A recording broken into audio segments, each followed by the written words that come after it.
So Parlay Pete had to step out for a second.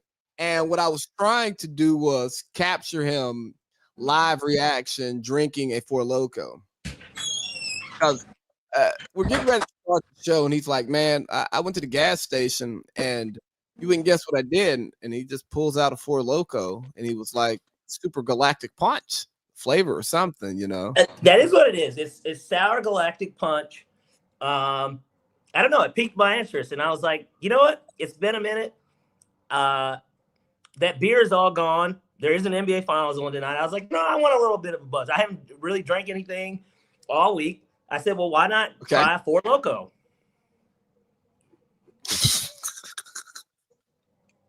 It's been what? Haven't drank all week. Well, here's the thing too. Let's try. And even when I say I haven't had one since college, I want to say really probably like sophomore year. Like I don't think I touched these even the last 2 years of college. So I had a Four Loco my senior year of college because Dylan Walker showed up to 8-3 Live, Jack's old house. Yeah. With a Four Loco, and I was just like, fuck it. I haven't had one of these since my freshman year. Let's just drink it. You know what I mean? And I drank it and I said, nah, bro, I'm good. And plus, you know, it's the old formula. I came up off the real Four Locos. I came up off the killers. I survived that era. That was the first what's that drug that's in everything now? That's killing everybody? Fentanyl? No, yeah. The Four Locos, the OG Four Locos, that was the first fentanyl. Well, and that's why I thought maybe they were gone, because I was like, didn't these get banned? This is almost like synthetic weed. Have you ever had synthetic weed? No, I never had synthetic weed. Once synthetic weed became a thing, I was that part of my life where I couldn't smoke weed. So, real quick story.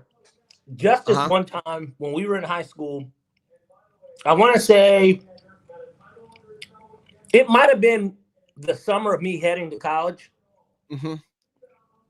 But he had some once, and I kid you not, and he'll do the same thing. He'll tell you he smoked it, and he fell flat on his fucking face. Like he fell flat on his face, literally. Like he just hit the ground. Now I heard it gets you higher than actual weed. Well, I think that initial punch is really what does it, because I mean it wasn't like he literally has smoked it, and then like he just fell. Like he fell. I'm making sure his heart doesn't stop. Like, you know what I'm saying? I'm like, oh my God. Like he got up, but I guess it just made him so lightheaded to where he just like faint almost. He like basically fainted. Hey, Parlay Pete, that was a great story, and please forgive me. To the viewers, anyone who's consuming this podcast, and again to you, Parlay Pete. I should have opened the show properly, and I did not. You know, first things first. Make the important thing the important thing, Lee. Yeah, it's Pride Month.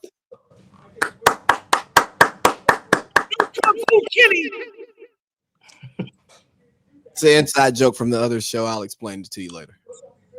But yeah, I just, we just want to say, hey, it's Pride Month, and this month that whoever you are in whatever life you chose, you should be proud. You should be proud of who you are and what you're doing, and no one should get in the way of that. Okay, even if they disagree with your lifestyle, even if they treat you differently in your personal life, that's okay. Not in your professional life. It's not okay in professional life. That's illegal. But in your personal life, people are allowed to be terrible people. So if they want to, you still be proud of who you are, and you don't let those people and their judgment of you define who you are. You are who you say you are, and we love you. And welcome to America, where you're allowed to do that. Well, Pride Month isn't about being gay, straight, transgender, pronouns, lesbian, bisexual. Pride is queer. You know what I mean? Pride is about having pride in oneself. And that's what this month is really all about. Yeah, of course, it's associated with all the things that we just said. I mean, except straight, of course. But pride is about being comfortable in your skin, having pride in yourself. and being prideful and showing everybody, hey, I'm a happy individual. This is how I like to live my life. And we're here. We're queer. Get used to it. Yeah, get used to it. You know, and I guess I'd be remiss. And this is not that we weren't being serious, because we're very serious about this. On a super serious note, obviously it's making its rounds. And I'm a huge King of the Hill fan. And apparently the voice actor for John Redcorn was, murdered this week. And what was I would say a hate crime based on what was said, at least. It sounds like a hate crime to me. And he was a part of, Pride, right? He's a member of the LGBTQ+2 community. But okay. So RIP to him. And we gotta stop this. Everybody's gotta be better than that. Seriously. Just because he was gay, hey, dog. If he wasn't gay, we gotta stop doing that. Bro, the whole thing is, and like, again, we're throwing in jokes here, but it's a serious conversation, right? Because if you ask us the God honest truth, do we care about Pride Month? No. But like, we don't care about Pride Month because we don't care about gay people.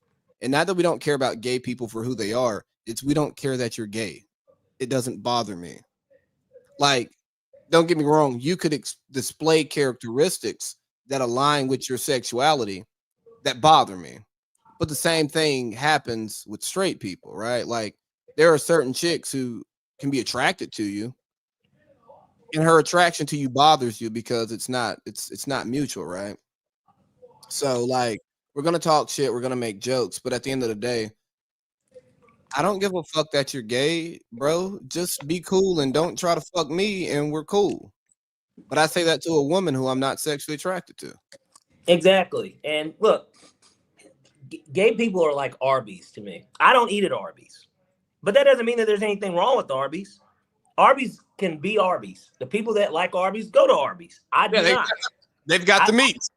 Yeah, exactly. I am not a big fan of Arby's, and it shows in my lifestyle because I don't eat there. But does it mean that I wouldn't, eat at Arby's? No. I'm not an Arby's fan. It's just not what I do. And so Arby's is Arby's, though. That doesn't mean that oh man, I hate Arby's. I don't hate Arby's. I just don't eat there. Yeah. I mean that's the truth. Like I'm not boycotting Arby's and saying no more meats like outside. I'm not doing all that. And then I'm also not kissing Chick-fil-A's ass, even though I love Chick-fil-A. Yeah. But I eat at Chick-fil-A because I like Chick-fil-A. And I stand in their values, and I don't want the meats. Yeah. And I don't know, bro. I just like that we can come on here and have these conversations and like actually be comfortable with like making some of these jokes, because we real life live out that I just don't care. And not to say that I want to be around it all the time, because look here, what I'm not doing is hanging out with a bunch of gay guys. And not because they're gay, it's because we typically don't have the same interest. Don't have the same interest. Don't go to the same place. Yeah, right. Or just not, we're not around each other. Now, we do go to the same places because they eat at every place just like, we do. But like at the same time, we're just probably not there with them, Right. But if we're going to go like watch the game to like chase stray, right? We're not pulling up the Bulldogs. Right. Like, we're going to two different places naturally. Yeah. They're going to Bulldogs. I'm going to Magic City. That's my strip club.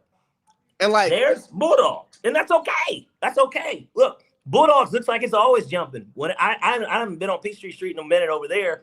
RIP to Taco Mac.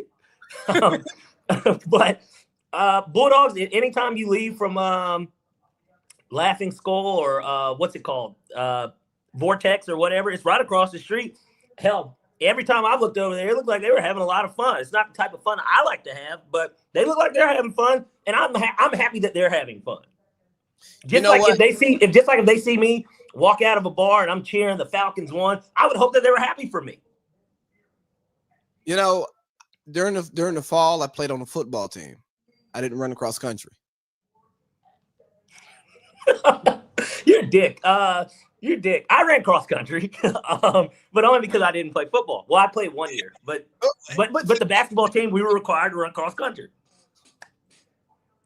Bingo, man. So if you weren't on the football team, you had to run cross country because you got to be conditioned, which is okay. Like, yeah, no, that makes sense. Like a lot of guys were expected to run track if they didn't play a fall sport. Baseball, yeah, same. So I had to run track too. Yeah, I played soccer because I didn't want to run track. Yeah, really? Yeah, soccer over track. Yeah, because I mean, soccer's a bunch of running too. Yeah, the running wasn't the problem. The problem was in track, I was like expected to be a sprinter, and that wasn't my bag. And there's not like JV track. You just get in the bum ass heat and you just get embarrassed when you get blown out. So like my pride is why I didn't run track, because I didn't want to be like singled out as a nigga who just wasn't on my shit. And honestly, I didn't want to play tennis anymore because I was tired of the social pressures that came along with being a black man playing on the tennis team. But the fun fact of the day, you realize Julian was the Henry County Tennis Player of the Year? And seeing stuff like that. Isn't that insane? No, it hurts me because I stopped playing tennis because I want to be able to tell Ju I would smoke your boots in tennis. But I can't. He would beat all of us. I played tennis against you. He'd beat all of us. No. I'm saying, like, for me, when I was a tennis player and actually played tennis, right? So you were good. Yeah. Were you county play? He literally won county player of the year. Isn't that amazing?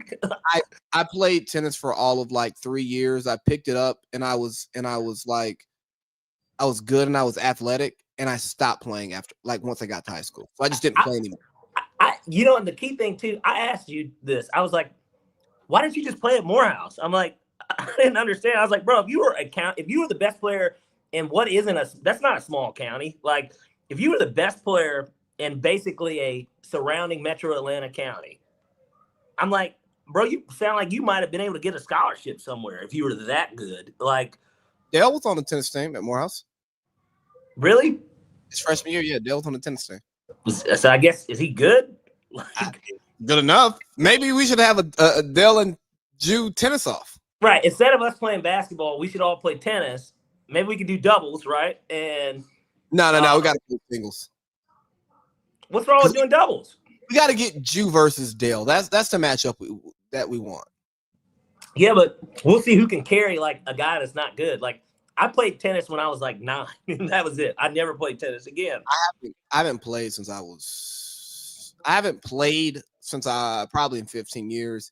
And I haven't played consistently probably in about 18 years. Oh, and I took a class, obviously, at Morehouse. That was one of my gyms. I took tennis, but. Yeah, I took tennis. I was in there killing niggas. No, I didn't take tennis. I took badminton. You like badminton? I hadn't played badminton since middle school. Second semester, I got my second PE second semester senior year type shit. I took both of mine senior year. So first semester I did basketball, and then second was tennis. I didn't get basketball. I did swimming and badminton because I waited so late to get my gyms in. It's like, okay, we just got to take what we can get here. Yeah, senior year. I made it to where senior year I was like, man. Outside of policy, because policy was like the class in the business. That was like the class. And so like I was like, man, I want senior year to be as easy as possible. So I just waited to take all my gyms. But like, you know what Morehouse's poli sci department did my senior year? What's that? They added senior seminar, I want to say my senior year. Okay. There wasn't a seminar class. So I was able to set my schedule up that I didn't have any hard classes senior year. Like the only hard class that I was going to have, like the hardest class was scope and methods. I took scope and methods my junior year, and I didn't have to take Dr. Tobe Johnson, RIP to a legend, right? I somehow dodged him for scope and methods, but I ended up taking him for something else. So my senior year was set up to be easy peasy lemon squeezy. And then they dropped a senior seminar on us. And not only is it's a full year course. first semester, you got to take this fucking standardized test that our curriculum was not built to necessarily, but it's close. But you don't know about this test when you start into the major, right? Yeah. Senior year, hey, you got to take this class, and you only got really like 2 grades. This paper at the end of it, and a test in the middle of it. Now, so would you say, because it's funny, Laris was a poli-sci major, and second largest department at the school. Yeah, behind us, right? Business, big. Yeah, but the business department. You go to Morehouse for business, poli-sci, or to be a preacher. The rest of you niggas, I know some of y'all niggas were STEM, bio, whatever. Yeah, y'all are cool, but like, nigga, go to state school for that. It's way better, way more funding. Yeah, I think my brother, because he graduated Morehouse with honors. He was magna cum laude. Ooh. And I forgot. He used to talk about a professor in that department. I forgot. Nah, I think it was somebody else. Because he became like friends with them, like afterwards, like later on.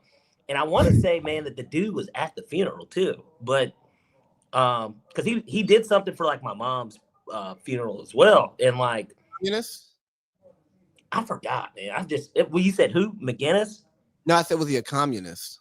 Oh. No. Like the president of the poli-sci department, I can't think of his name. He was my advisor. Terrible advisor, by the way. Never saw him. But he was a communist. I'm not even surprised. Gosh. I don't know, because obviously I just wasn't a poli-sci major, and I just remember him always talking about it though. And then there was other people too, like like your common class, your first 2 years, like not Barry White, that wasn't his name. He was a social studies teacher though. I mean, it wasn't social studies, but it's like something history. And White was his name though. He's like pop quiz, guys. He used to do like pop quizzes all the time to see who did the reading. But pop quizzes are like 15% of your grade. Like, I had to retake one class in my major, and it was because Andrew Douglas, he made us do these journal entries to make sure that we were doing the readings. Yeah. And I took a stance against it. I know it was stupid, because it's like, nigga, just write something down. What did he teach? It was political theory, but like they did some janky shit that year, but it was political theory.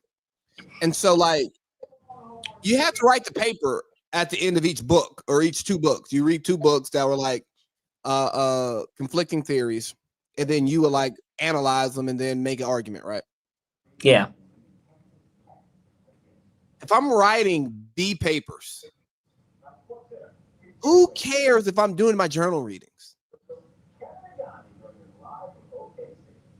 The kids today have it so easy because of ChatGPT. And I know that like they can go in and change their own stuff, but you can summarize what it is you want to say and then make it better. Like, yeah, or you can like not even use the ChatGPT language. You can just read it real quick and go, okay.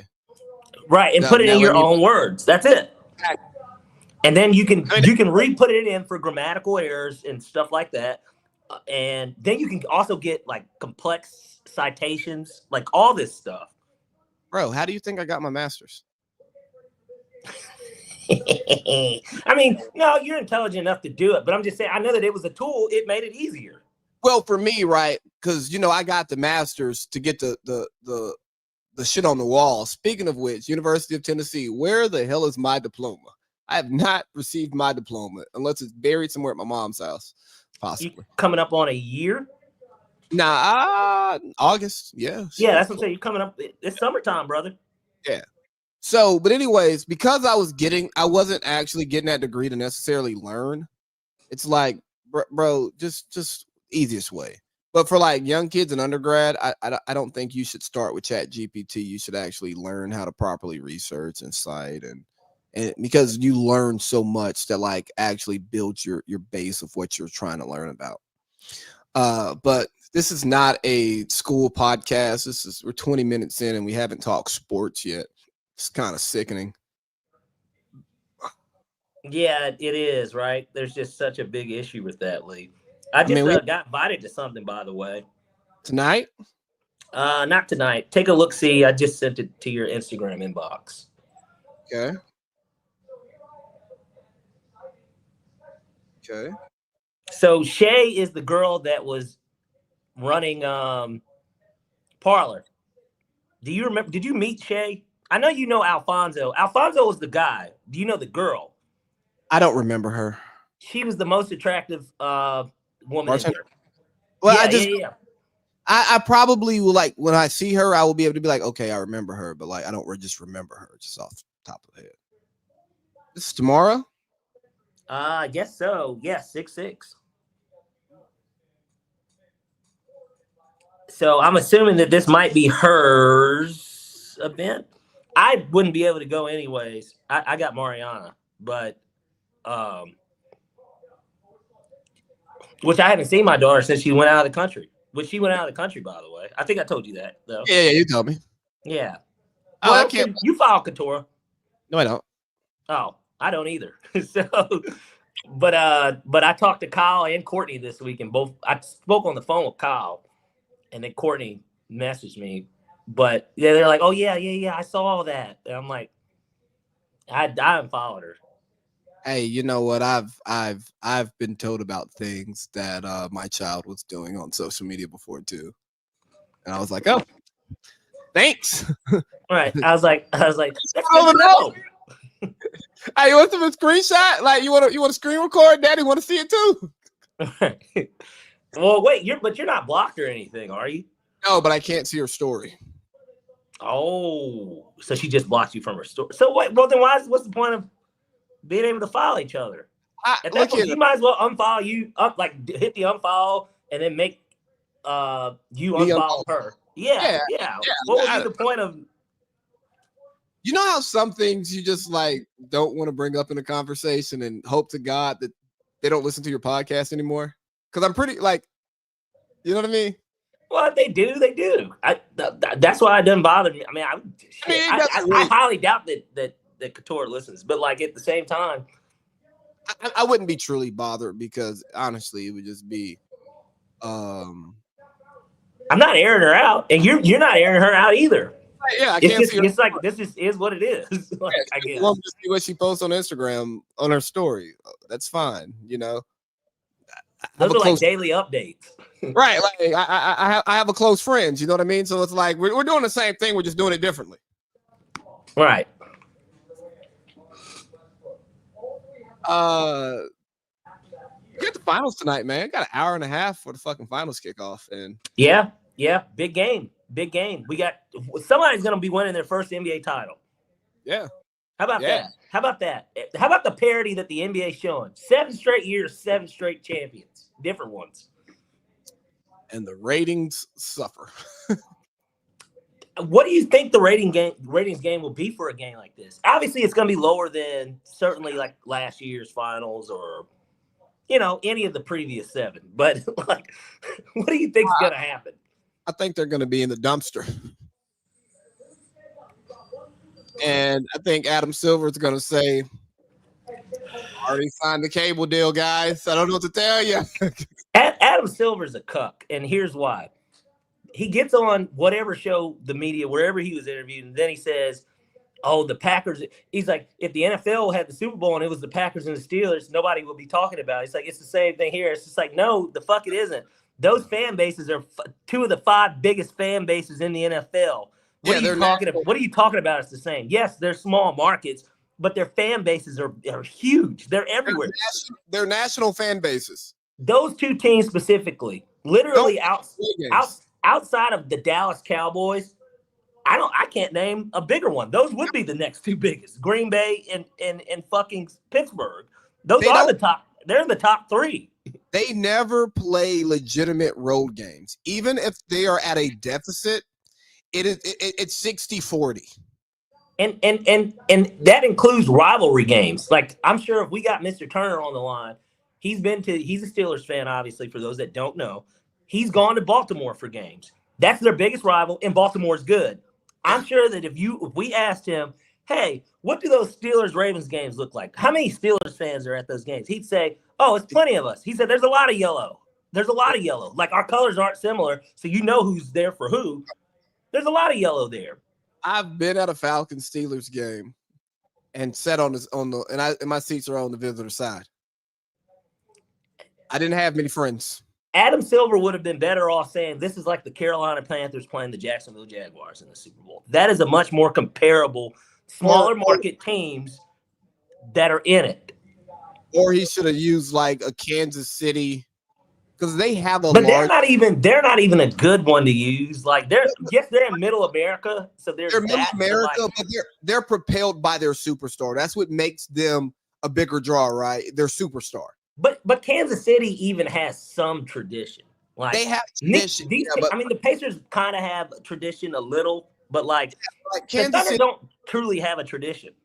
Kansas City, actually, both teams are not really properly recognized as the great tradition that they have, because both franchises have been consistent. And the Thunder, since being in OKC under Sam Presti, they have been consistently good throughout our lives.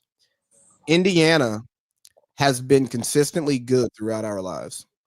Typically a playoff team.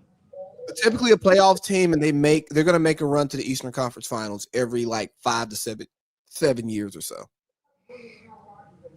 I don't know about that. I mean, they went last year, obviously, but like 99, 2000.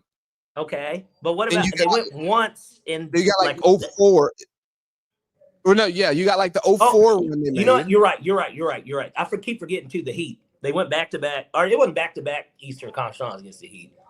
They just played the Heat 2 times, or maybe they did go back to back. They might. I don't remember. I know they probably played them 3 years because LeBron was there 4 years. They probably played them 3 times, so it probably was back to back during that era too. Yeah, so then you got them playing. Then you got the Paul George group, and now you got the Halliburton group, bro. Like they consistently go to the playoffs, and about every 7 years or so, they're in the conference. That's fair. Kind of like how the Falcons have been since the big era. We've been to 4 in that time span. We've been to 4. But we've been we haven't been consistently in the playoffs recently. So, but we're coming up on that year. It's like, but this is also the longest we've gone without going to the playoffs ever in team history. So yeah, that's what I'm saying. Like, I don't even like comparing us because we're in this drought, and like we're optimistic that we're going to get out of the drought. We are. Come on. No, I think we are. But like, if Tampa Bay won the division just on paper, I wouldn't be shocked. I would. I'm not picking them. I don't think that they're better than us. I didn't say that. I'm just saying I don't know. Oh, no, they got a new coach, so they got Liam Cohen, right? No, that's Jacksonville. That's Jacksonville. Never mind. That's Jacksonville. Well, they have a new OC. That's the thing. Yeah. And not that matters, because Liam Cohen was a new date when Canales left. Then he became the unknown, and now he's got a head coach job. So maybe the third guy's going to get one. Let's get back to the final.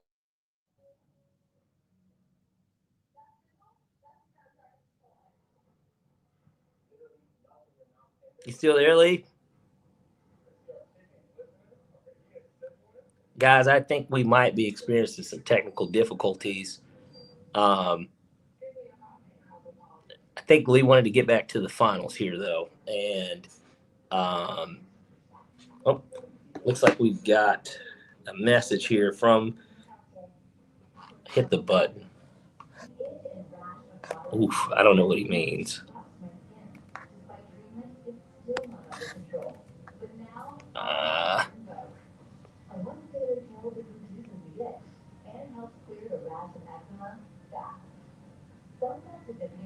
I'm not. There we go. I'm not really 100% sure what he wanted me to do. Said hit the button. Anyways, we got the NBA Finals. You got the Thunder. You've got the Pacers. Okay, he's coming back in, guys. We just lost him there for a second. We had a little technical difficulty, but regardless, we got the Thunder. You got the Pacers. And this should be a pretty interesting finals, honestly. I think from a betting standpoint, it's unfair of kind of what they're doing with the Pacers, if we're being completely honest. But I think that we're going to get a good game, and I expect this finals to be one of the ones where you're a little surprised, if anything, on how it ends up panning out. If you look at the Thunder have been the best team in the NBA all year. All year. Hasn't even been close.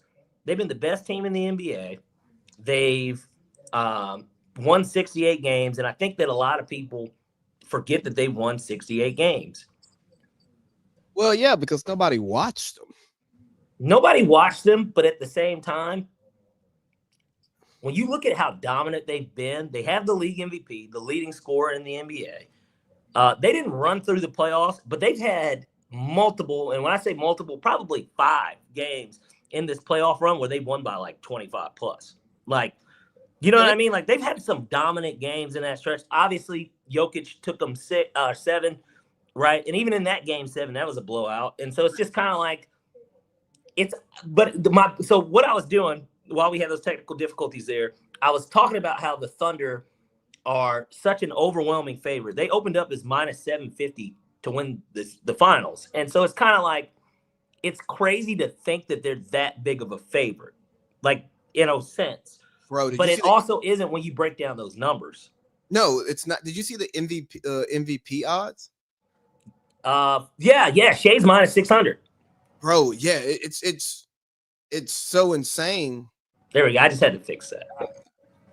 Yeah, the odds are just so crazy that it's like, wow, like Indy they don't give Indy a chance. And honestly, you're right. They don't really deserve a chance based off of who OKC has been on the basketball court this year.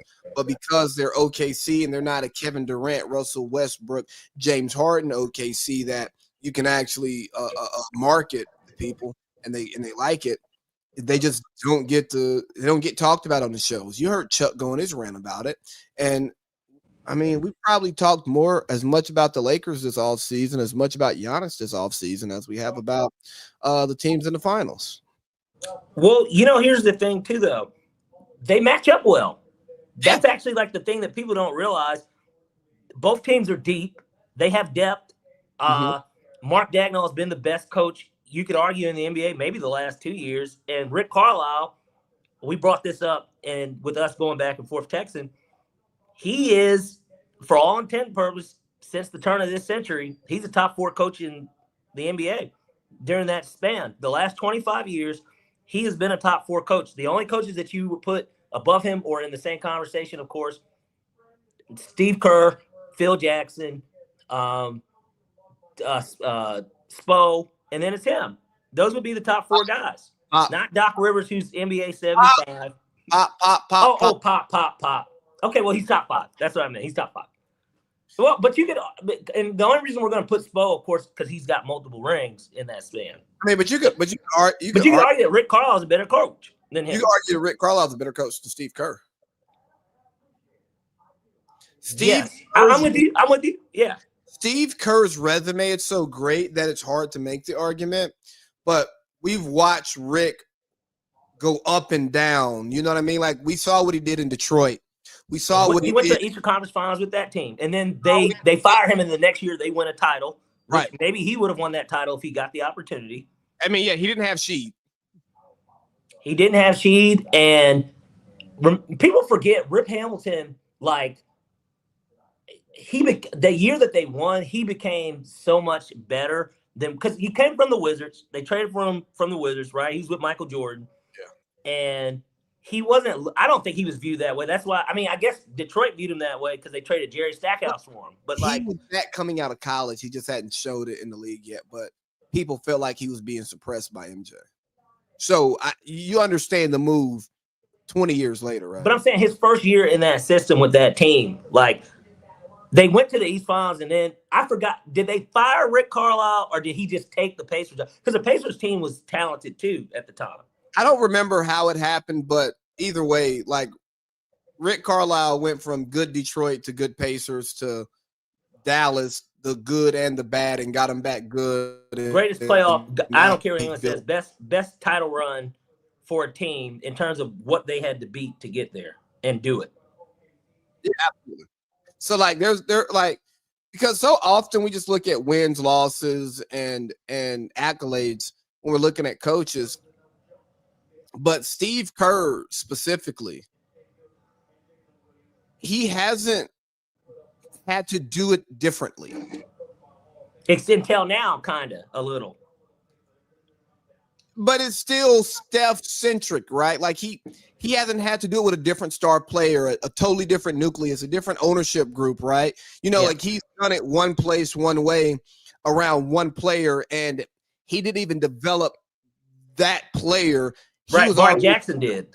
Yeah, like he was already developed, and you just changed some stuff schematically, and it worked. And yes, you had down years, but your down years because of injuries to your star players that then allowed you to retool and get different draft picks to keep your team. You know what I mean? Like I don't like. I know Steve Kerr has to be in the conversation because of the accolades, but do we know that Steve Kerr is better at coaching than Tom Thibodeau? I mean, probably because of his offensive approach to the game, but at the same time, like he comes from, think about it, because look at where the school that he comes from. He comes from the two greatest coaches, at least in modern era. Maybe Pat Riley would be the other one that you could add, but like he comes from Phil and Pop, so it's like, you know, he could take elements from the triangle. Hey, Lute Olson too. Yeah, right, exactly. He played at Arizona, so I mean. An underrated coach, if you really look at it, especially the amount of guys he put in the league. Underrated coach because he doesn't get his proper due, I don't think, in terms of for the college game. Because everybody always looked at Roy and Kay, and Pitino, maybe even a little Cal. Like I don't know, he just doesn't get his proper credit for what he did at Arizona. But because people forget how good Arizona was for a long time. They were. Did you see that breaking news I sent you? Did I see who? Breaking news I sent you on Instagram? No, I didn't. Hold on. Another legend gone too soon. On Peachtree? Yeah. Oh, yeah. I guess it does say that. You know, I saw something earlier. It just didn't say what location. I know it said it shut down 4 of them. You know what's even crazier? Look at it this way, Lee. You and Boink are like a hex. You guys met there, and then we went to Taco Mac. Both gone. And this was recent. Like, this is recent as hell. This is within the last 2-3 months. But you know what? We went to both of those places because of the nostalgic feeling that those places once had. And that feeling doesn't exist anymore. So I totally understand why they're gone. Which is why I told you guys, I was like, man, I said, we're not eating Hooters. I said, I don't want a Hooters. I mean, because the food's not good, but it like the vibes actually used to be good. It used to really be some shit in there. But you know, kind of the way Adam Silver's ruining the NBA, the strip clubs and the bars have ruined Hooters. They ran the good waitresses out. Now they're bottle girls. I mean, if their ass is going to be out more. Sure. I mean, sure. I think that with Hooters, good place to go if you wanted to get a beer. Like you're just, you know, you're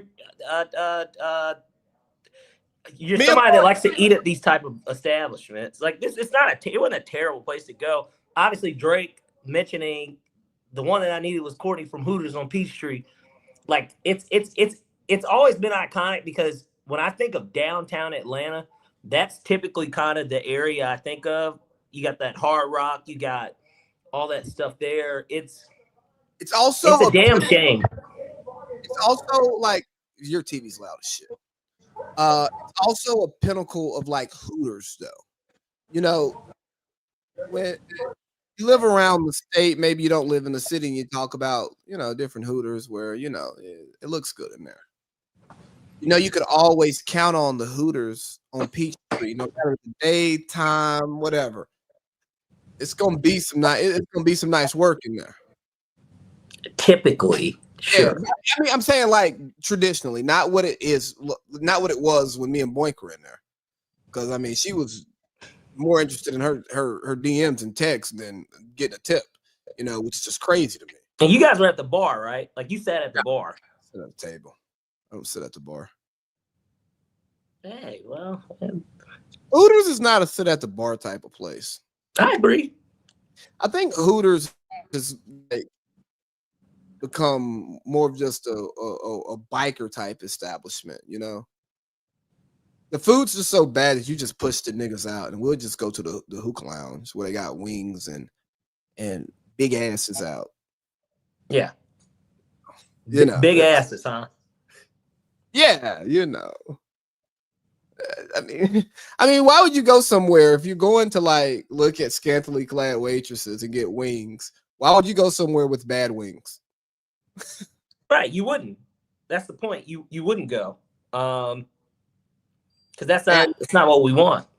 Right. So if you're black, you just go to a regular spot, and for those smokers, they can fucking smoke in those places. They can't smoke in Hooters. It's like, hold on, I can smoke my weed, I can eat my wings, and I can look at ass.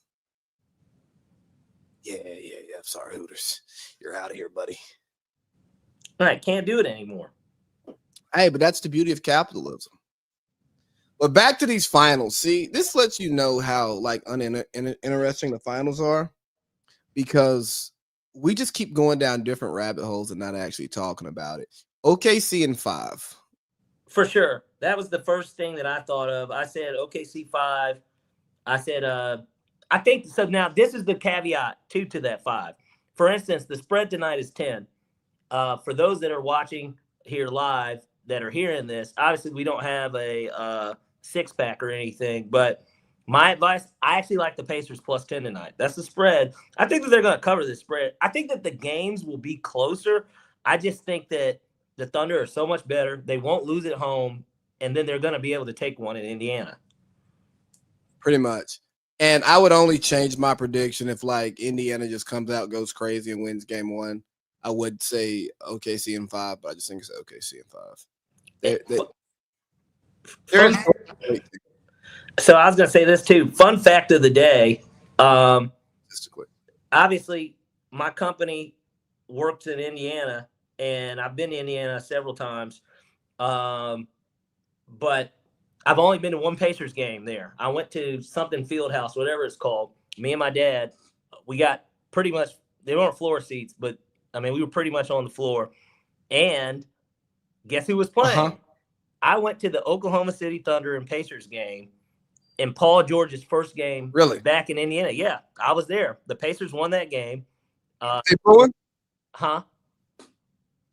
Did they boo him? Yeah, of course. Every time he touched the ball. And he got the video package cheers, but when the game started, they booed him. And so, yeah, fuck. Because did he force himself? He didn't really force himself out of there. He was. Yeah, they weren't going to be competitive anymore. Well, once he said he wanted to go, they weren't.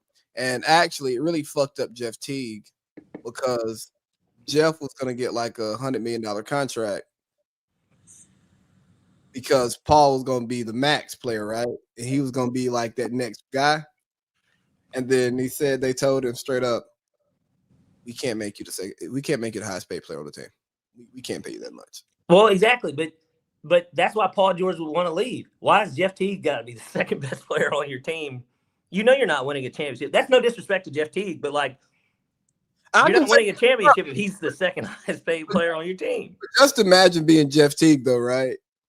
Like thinking, because PG said he was going to come back. Like, okay, we're going to keep trying to win, which means they have to pay me based on my numbers and the market to keep this team together. And then it's like, we're going to blow it up. And it's like, yeah, nigga. And I'm sure it sucked for him, too, because that's his hometown, obviously. So it's like, you know, he grew up watching them, whatever.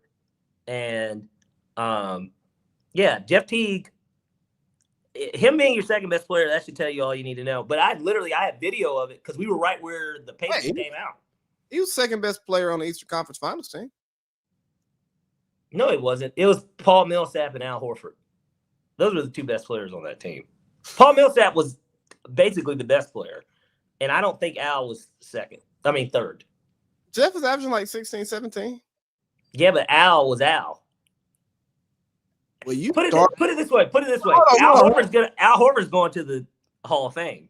But why would you make that chant about Al Horford if you felt this way about him? Because it was fuck Al Horford. He didn't force himself out of Atlanta, but like his dad, if you remember, his dad was like speaking on it. He was trashing Atlanta fans. He had every right because he was right. But at the same time, you don't say it. You still don't say it. You don't say that. Not after you've been somewhere for a decade. Don't say that. Like, yeah, he was right though. Atlanta fans do suck, but like, and going to the Hall as a Celtic. Don't come to the Hall. Don't go to the Hall as a fucking Hall.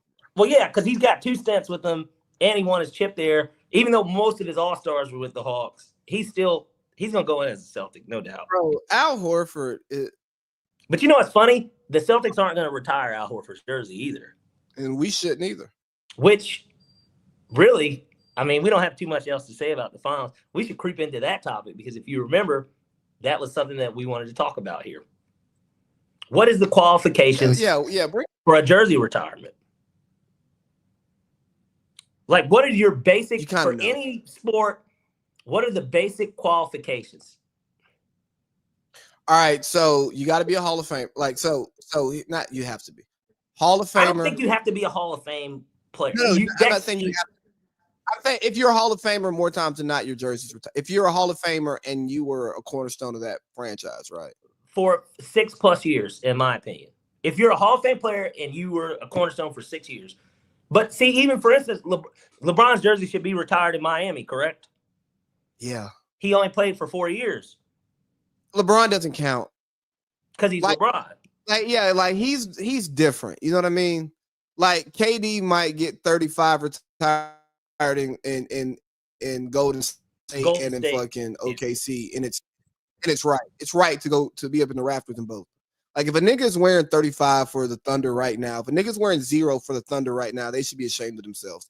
Like if you play for the Rockets and you don number 13, nigga, nigga, if they allow you to get number 13, right, everybody's wrong. But see, this is why this is a conversation, qualifications wise. Because in my opinion, this is just my opinion, they probably won't do it. But to me, say what you want, I think Kawhi Leonard's jersey should be retired in Toronto. That's just my opinion, though. I think it should be. I think his one season was great enough to where it should be retired. Absolutely. Because he is the reason that they won a title. I think Vince Carter is the only nigga who should have got his jersey, who should have a jersey retired. And he's a Hall of Famer. Like Kawhi's going to the Hall of Fame. But when you think of his best season of basketball was with them. That was his best season. But when you think of Kawhi, you don't think of the Raptors. I don't. I don't. But do you think of the Spurs? I don't really even think of the Spurs like that anymore. Spurs or Clippers? I think of him more as a Clipper than anything now. Yeah, I think of him but I mean, Kawhi Leonard just probably shouldn't get his jersey retired because part of getting your jersey retired is having a home. Again, agreed. See, but that goes into qualification. Obviously, in the cases of the greats, the guys that are that sit at their own table at KD, LeBron, they don't have to meet those standards where they play because of who they are. Yeah, it's different. But so then being a Hall of Famer, again, it goes back to that was the first thing you said when I said qualification. I don't think that necessarily matters as much because Nick Collison, right? His jersey, not Nick Collison, whatever his name is for the Thunder, his jersey's retired. I think that's bad though. I do too, just like Udonis Haslem having his jersey retired. They're both, but those are like two similar cases of, man, these guys were with the franchise the entire time, right? Vince Carter get his Mets jersey retired. That's bad. That's bad, right? Because they didn't do anything, and he wasn't even there long enough. And he wasn't iconic there. He's not tied to the franchise. Like you think, I think of Richard Jefferson with the Nets more. And Kenyon Martin, I think of Kenyon Martin more. You know what I'm saying? I think Kerry Kittles. I think a lot of guys. I assume Jason Kidd's jersey's retired, right? I'd hope so. Let me see. I want to see Nets retired jerseys. I'm just gonna Google it real quick. But here's the thing that I didn't think about until we started this conversation, though, is every great player doesn't necessarily deserve to get their jersey retired. Like Carmelo Anthony, now he got fucked over because his Denver jersey should have gotten retired. But like, does Melo's 7 deserve to really be retired for New York? Fuck no. So all right. So I'm on Basketball Real GM, and I can go through every team. But just for instance, just because I pulled up the Nets. So the Nets jerseys, Darren Petrovich kind of makes sense, sentimental type retire, and he was pretty good. Yeah. And he was a foreign player at the time, right? So like, but he died on the while on with the Nets. Makes sense. Jason Kidd, yes. Bill Russell's retired across the league, so that makes sense. Vince Carter, no. Even though, look, it has 5 seasons with the Nets, 23.6 points, 5.8 rebounds, 4.7 assists, 1.2 steals, and 3 All-Star appearances. Oh, none of that stuff matters. Like, for one, he wasn't the best player on the team. He wasn't the team. He wasn't a part of like a 10-year run.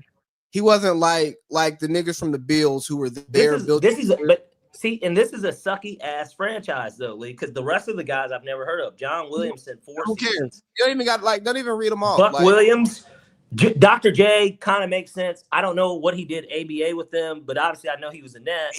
That's where he won his championships and shit. Not like he won a title with the Sixers. I know, but like he won like multiple championships. The reason why he got to be like in that GOAT conversation was because of the work he did in the ABA. So yeah, he was retirement worthy in the ABA. But so wait, real quick, only because I had to go to the Hawks. Everybody on the Hawks whose jersey is retired actually deserves it. Everybody with the Hawks organization, theirs is deserved. Bob Pettit, yes. Dominique Wilkins, yes. Lou Hudson, yes. Based on what I'm looking at, 22 points a game and 6 All-Stars in 11 seasons, probably. Sure, yeah. Pete Maravich, obviously. Yeah, he's a legend. He died young. He didn't die young. He wasn't playing with them then, but he's a legend. It's and then it's Dikembe Mutombo. So all of those people, those are the only, and then Bill Russell again because this is across the league. But like everybody else, Joe Johnson shouldn't get his jersey retired. He would be the closest right now of anyone. If you had to put a Hawk in again, it would be him. And he might, and I wouldn't be like, this is bullshit. But by my standards, Joe Johnson shouldn't get his jersey retired. But you don't think, because you agree, you don't think Joe Johnson's a Hall of Fame player, but his best years were with the Hawks. Yeah, but like again, I don't think Carmelo Anthony, who's a top 75, I don't think his jersey should get retired anywhere. I disagree. I mean, I think that both the Nuggets and the Knicks. The Nuggets. He didn't do anything for either, like, because he didn't win anything. But like, hell no, the Nuggets. Hell no, the Nuggets. No, well, of course, because of Jokic. But like, if Carmelo's number was 16, you would retire. Is all I'm saying. But it's not 16; it's 15, and because that's their fault for reassigning it, which is a deeper layer of this conversation. That should tell you. That should even tell you more that they didn't say, "Hey, we're gonna just no." Okay, but there's somebody wearing 11 on the Falcons. Julio is one of the people whose jersey gets retired in Atlanta. It's an organizational failure to just allow it, and I get it. I think because they left on somewhat bad terms. I don't think Melo's was organizational failure. He wanted out. I disagree. I disagree. I disagree with them allowing somebody to wear Melo's 15. But I was also a kid when Melo was number 15 for Denver, so it resonates with me differently.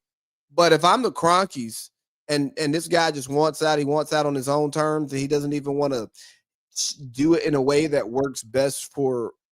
Well, no, he actually did it better for them, but he just wants out. He doesn't want to be here, and he's causing problems. Like, no, fuck your number.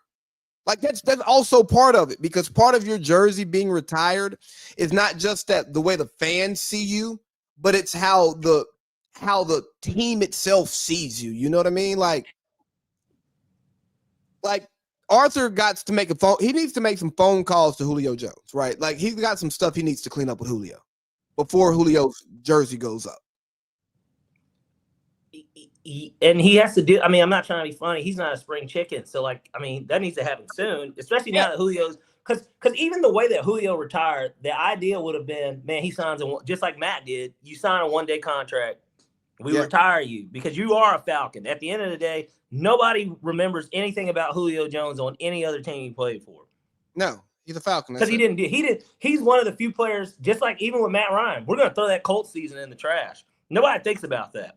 I don't. No. I have his jersey upstairs, but like I don't think about it.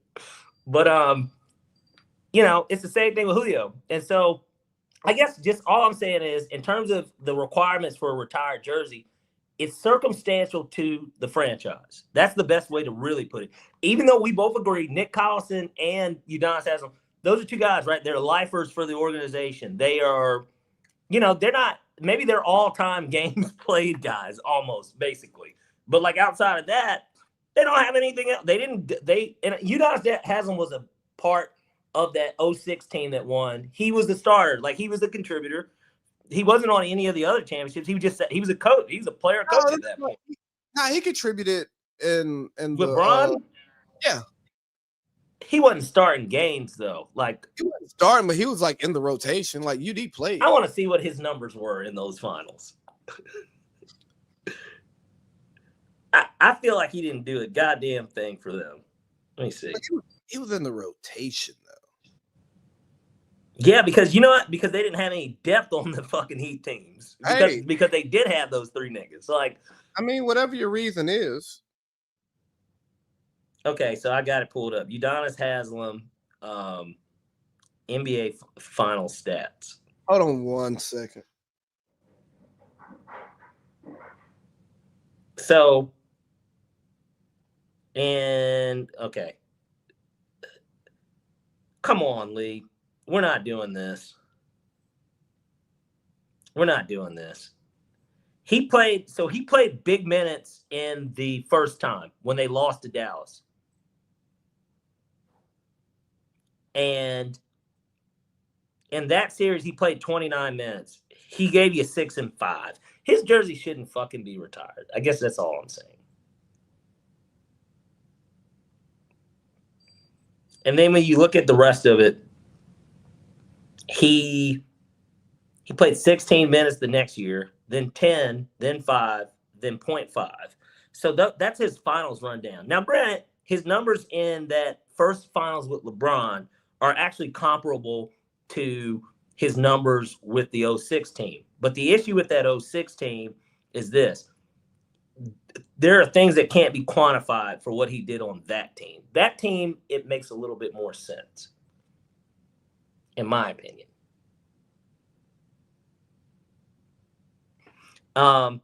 So yeah, a guy like him, I don't understand why it is retired there for him. So I'll go in even to Nick Collison. All right, let's just look at Nick Collison. Nick Collison actually played for the Seattle Supersonics. Hey. Okay, I'm back. Let's stop here. Like, no one cares about this. This is terrible. Well, I mean, keep going. I know, but like, I'm just yeah. Like, look here. If your jersey gets retired, it should make sense. Like, if people are like, "What the fuck," then your jersey shouldn't be retired. I don't think there's too many, like, but there are what the fucks. There's like a lot for guys that deserve it. I guess. I mean, I just don't. I think it's up to the franchise, man. Like, hey, if I don't, it's an organization driven thing, but it has to make sense too. But I also think that, like, outside of like the legends. But Vince Carter, like, we agree, like, even just a Vince Carter makes no sense. I mean, like Phil Simms, his jersey shouldn't be fucking retired. Yeah, but he won a Super Bowl. Like, there's things that, like, you know what? You weren't great. You weren't a great NFL quarterback. You don't get your fucking jersey retired. You get your Super Bowl ring. That's what you get. He's a 2-time Super Bowl champion. I don't care. How many times was he All-Pro? He won a Super Bowl MVP. No. How many times was he All-Pro? Hold on. He's not. He's a 2-time Pro Bowler. I mean, he's Eli Manning again. He won the NFL Man of the Year. I'm just saying, there's a lot of things that would make it to where he would get it. Super Bowl wins, an MVP, a Super Bowl MVP, Man of the Year. There's a lot of reasons why it makes sense he's in. If it's my franchise, that doesn't necessarily mean I'm retiring your jersey. I'm with you. If Chris Chandler had won the Super Bowl, but I'm just bringing him up as an example. Let's just look at like Chris Chandler, right? His jersey shouldn't get retired. I agree. I don't think Chris Chandler was great, but like Stafford's jersey should not get retired. Matt Stafford's? Yeah, his jersey should not get retired. It is. The Rams are gonna. You don't think I think the Rams and the Lions are gonna retire his jersey. But they shouldn't. Neither franchise? No, fuck no. He didn't win shit for the Lions, and he hadn't been with the Rams long enough and put up the all pros and the numbers that's required. No. Eli Manning. Oh, do you think Eli should be retired? Yeah. Okay, so then you think Phil Simms should? Lee, the only difference. No. The only difference in there's literally, I'm looking at Eli's stats. Hold on. No statistical argument you make is going to matter to me. And I can be wrong for speaking on Phil Simms because, like, I'm just saying they did the same thing. Hold on. Let me finish my point, right? Because it's not always stat based. But like when you think of the Super Bowl Giants, yeah, they had the great catches front. They had the crazy catches. But again, your great plays were Eli plays. You think about Eli in those Super Bowls. When you think about that other Giants, you think of Lawrence Taylor. Think of Lawrence Taylor. So that's why I can give Eli the nod over Phil Simms, because although that was a team with a great run game, a team with a great defense, you still think of Eli's Giants, right? Like when you think of Strahan's Giants, you think of the team that lost to the Ravens in the Super Bowl. You know what I mean? Yes, he was on Eli's Giants, but those are Eli's Giants, right? But like those were never Phil Simms Giants. So because they weren't Phil Simms Giants, I look at it differently. And I know that you can't put that standard on paper, but like I don't have to because I'm the fucking owner of a pro sports team and I get to choose whose jersey gets retired or who goes into the fucking Ring of Honor. And I put myself in that Ring of Honor on a primetime game. I knew what you were talking about. Yo, he's a fucking dick for that. Well, why did he take the shine away from Matt Ryan, especially considering they both got announced the same year? Matt should have been the Sunday night game, and then he should have been the Thursday night. Even if he was going to do it, why did he have to be the Sunday night game? But hey, we've had this conversation here already. Can we get to Tibbs getting fired? Let's get to it. Was it deserved? I won't say deserved, but I understand the decision. Would you have made that decision as James Dolan? I don't know. Possibly because you knew that you had a better coach that you could get. No, not that I knew I had a better coach that I can get. I see that the flaws in my team and that's what's going to get us over the hump are not your strong point. Like the Knicks offense needed to change, and we need to get Jalen Brunson. Jalen Brunson. Need to get more people involved. And I don't know that, and nothing about Tibbs' resume says he's the coach that has the offensive acumen to make that happen. So that's why I could see making the move. Not necessarily because someone is a better coach, but because someone is possibly a better fit, or I know that this isn't what we need. Well, the issue is this. You lost to the same two teams. I mean, you lost to the same team 2 years in a row. And I don't know. I'm not saying that, look, the NBA is a game of it's a league of trends, right? Like everybody's going to look at how the Thunder and the Pacers are about to play tonight, and they're going to say, damn, what's similar about both of those teams? They're like, oh, they have depth. Like they develop their teams. Like most of the players on the teams are guys that they drafted or were guys that got cast away early, i.e. Obi Toppin, right? And I mean, the Thunder made a move by getting Caruso by trading away Josh Giddey, somebody who flourished with the Bulls and was good with the Thunder for what it's worth, had a little bit of a dark cloud over his head. But like, you look at those teams, now everybody's about to try to go to this model of we do need obviously a really good player, but like at the same time, we need to be depth based. The Knicks don't have any depth. And so like that was their biggest flaw. They lost game one, obviously miracle comeback. Nobody's going to have a run like how Neesmith made like 6 threes in the last 5 minutes of a game. That doesn't happen often. It's not depth. It is depth. They don't have depth. That is the Knicks' problem. But that's not what got them beat. Yeah. His coaching in game one, having that big of a lead with that much time is why they lost. They lost the series. Well, I don't know if that's coaching. Like I don't know what is it. Then who do you blame? At the NBA level, when you're up by 14 with 2 minutes left, and you are just still taking early shot clock threes, right? It should not take a coach at the NBA level in the conference finals to see when the game is slipping away. Hey, let's slow this down. Let's get a good shot. You know what I mean? Like, let's not just soon as you get the ball, cat jack a three, Bridges jack a three. You know what I'm saying? And maybe you can say it's coaching because they don't have fluid offensive sets. It is. That's what makes it that. But dog, like, you've played enough basketball. You've been in a pickup game where you were up like 5. And if coach says we're running the 20, not to cut you off, I'm sorry, but like if coach says run 24 seconds off the clock, we're going to take up you don't blow that lead because it's impossible to do. Even if you miss all your shots, they have to make all theirs. You have to miss all like the circumstances around how they blew that game is why they lost the series. But you as a bystander are saying if coach says we should do this, right?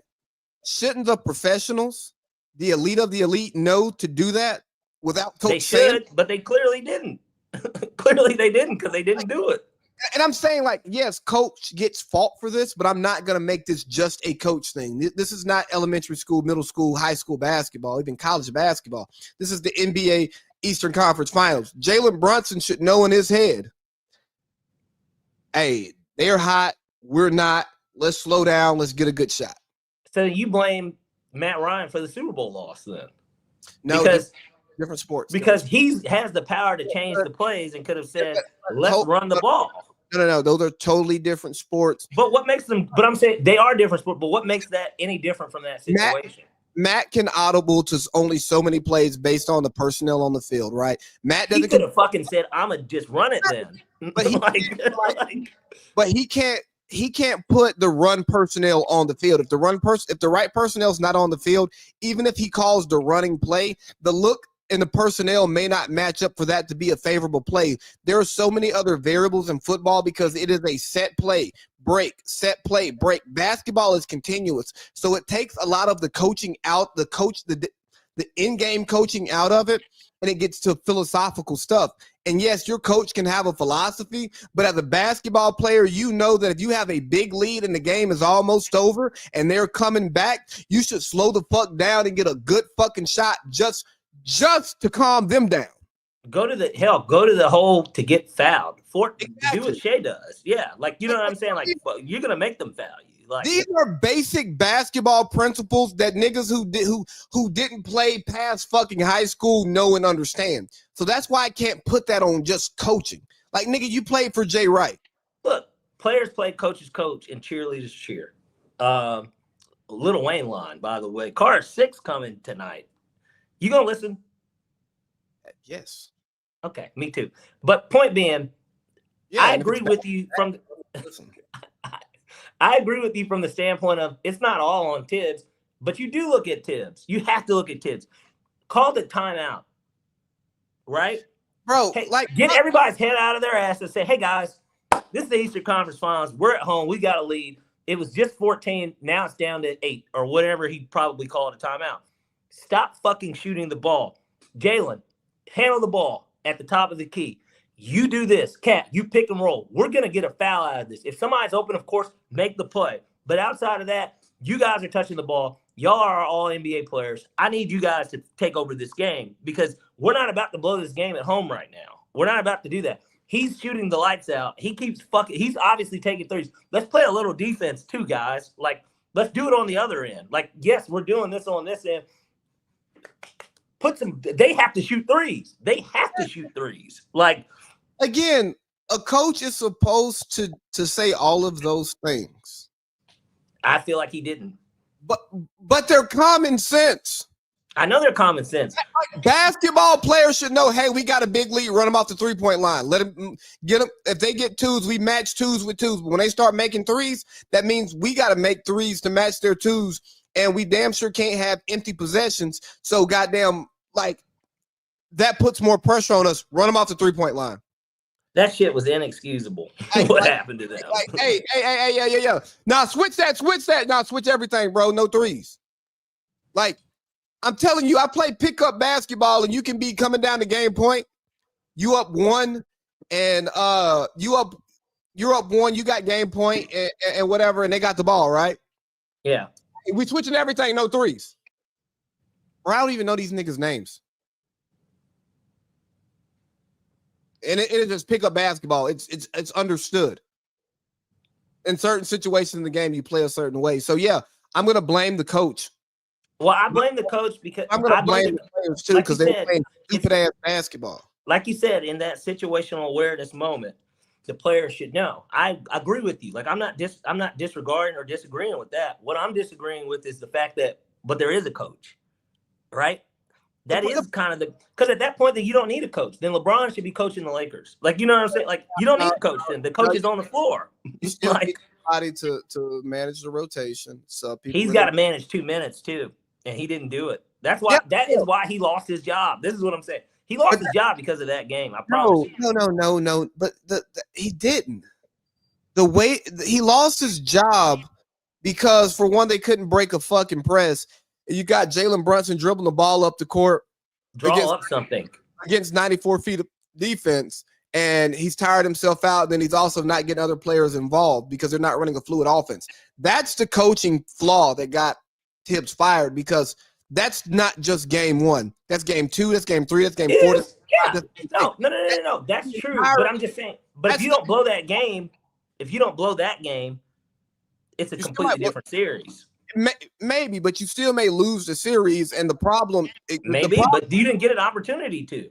But you don't fix the problem of Jalen Brunson beating the fuck out of the ball and other players not getting the ball throughout the game to build rhythms to be able to be good consistently.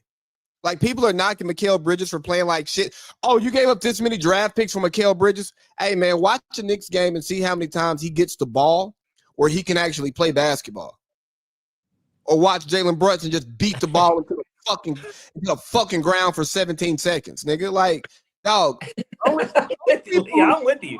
The only people who think he should be able just to shoot consistently while not playing consistently and not touching the ball consistently, and I mean by playing as in like being involved in the offense, are niggas who've never played basketball.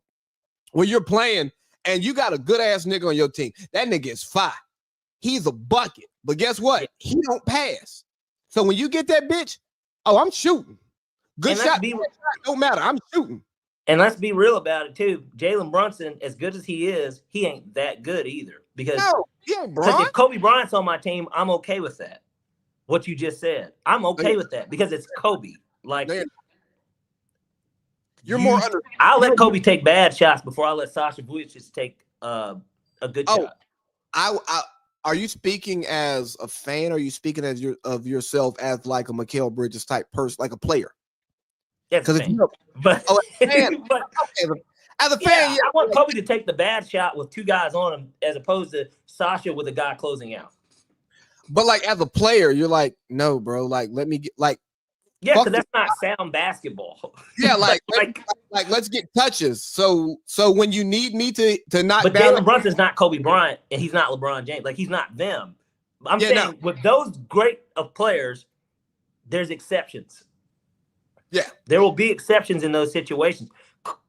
If LeBron was on the Knicks and Jalen Brunson was on the Lakers, you wouldn't have cared if LeBron was beating the ball. Yes, you would probably have said, man, he should pass it.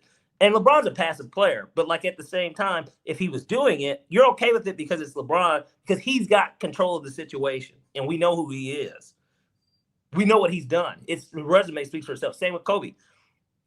Any of those type of guys. Jalen Brunson's not on that level, and that's a part of the reason. Like, that is a part of the reason they lost too. He's just not that good either. Like, he's good. He's very good. He's not great, and that's just the truth. And that's what they're going to have to do with whoever they get as the new coach. That's why the Giannis stuff is coming up, because I would trade Cat too. If that means I get Giannis, I'm doing it. Like, I'm not even thinking twice about it. I would do it for KD.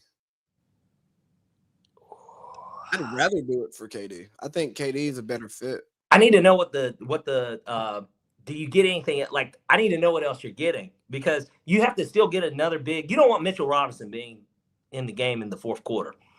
You have to have a layout of what the offseason looks like. I'm okay with getting, because they would think about it, the Suns would gladly take Cat for KD straight up. They actually would. Yeah, but when your fourth quarter 5 is going to be Brunson, Bridges, Josh Hart, OG, and KD. I wouldn't want to defend it because KD obviously can play off ball and with ball.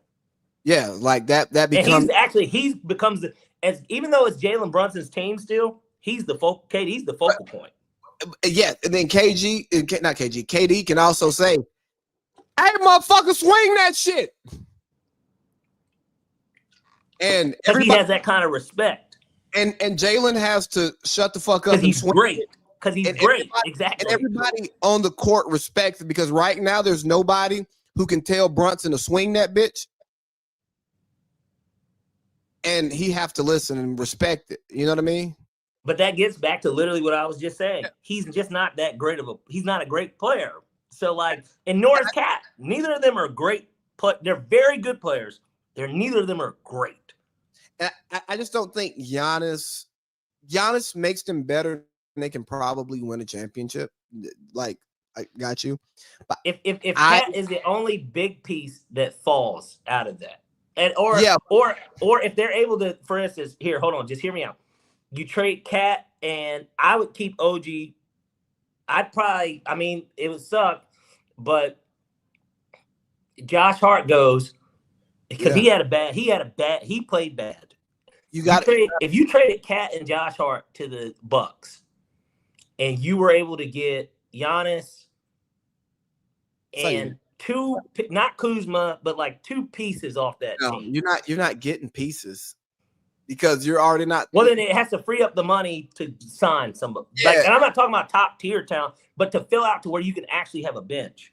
But here's the problem. Fuck a bitch. You just lost one of your best 3-point shooters and replaced him with a guy who doesn't shoot threes and does not complement Jalen Brunson.